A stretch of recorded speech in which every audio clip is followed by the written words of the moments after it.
Functional training is one of those somewhat polarizing topics within our fitness culture. Some people swear by it, other people will just be like, pansy-ass stuff. I don't do that anymore. The thing is, it's kind of a misnomer.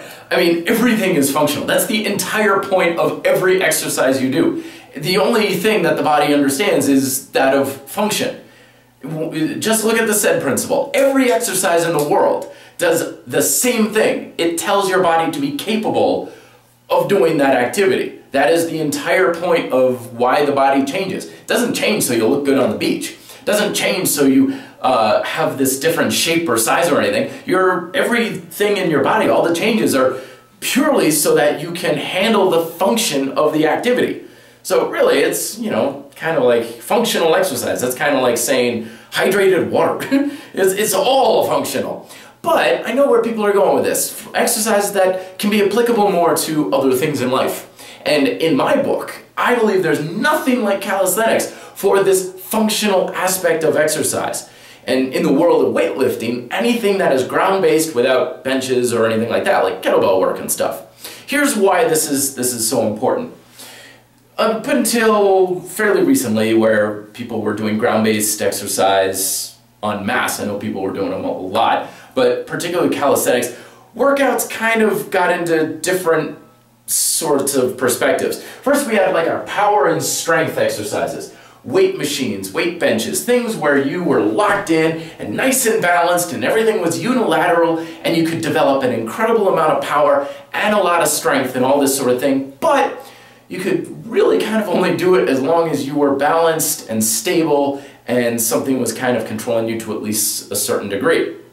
So you could develop a lot of power, but you know, you're sitting there on the weight machine where the pad is against the chest and stuff, but then you go to lift up a heavy box of books and your body's like, whoa, like what the hell am I trying to do? You know, so there was this noticeable disconnect between the power and strength you had in the gym and the power and the strength you had out on like the court or helping your friend move a mattress. So then the functional movement craze came around and they started to realize, you know, it's more than strength and power. We need control, balance in everything that we do. So all of a sudden we've got balance discs and stability balls and people are doing chest presses with exercise bands while standing up and cable machines and all this sorts of stuff is great.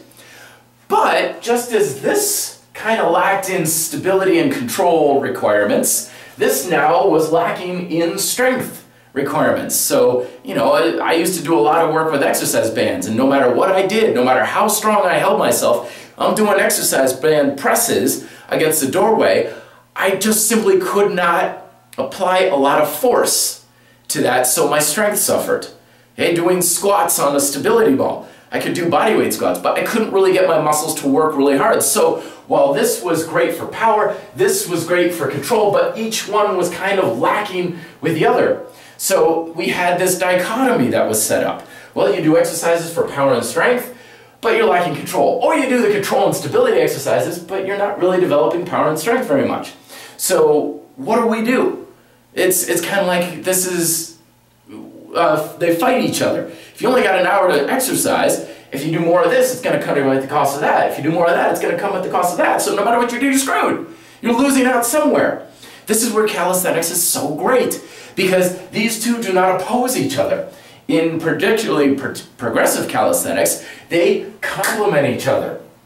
Doing things like progressive squats, progressive push-ups, and everything like that. If you want to make the exercise harder so it requires more power and strength, you have to also gain stability and control at the same time. Things like the medicine ball push-ups and stuff. I need greater control in my shoulders and my core and everything like that. And if you want more control and stability with some of these things, it requires greater strength at the same time. So instead of these two things diverging and opposing each other, they complement each other. Now this is also why a lot of people feel uncomfortable with progressive calisthenics right at the get-go. Things like single leg squats and stuff like that, because their strength and power is really good, but the balance and control is suffering, so it's a bit more of a balance and control exercise. I know a lot of people, they talk about like, you know, single leg squats, that's a functional exercise, you can't get really strong. That's because their balance and control sucks. That's because it's more of a balance exercise from where they're starting off. They don't have it, so that's what's being challenged more. But when these two are building in concert of each other, they complement each other, and the single leg squat is a power and strength exercise. And the power and strength exercise are balance and control exercises. And I'm starting to ramble. Thanks for taking the time to watch this. Thoughts down below. Till then, be fit, live free.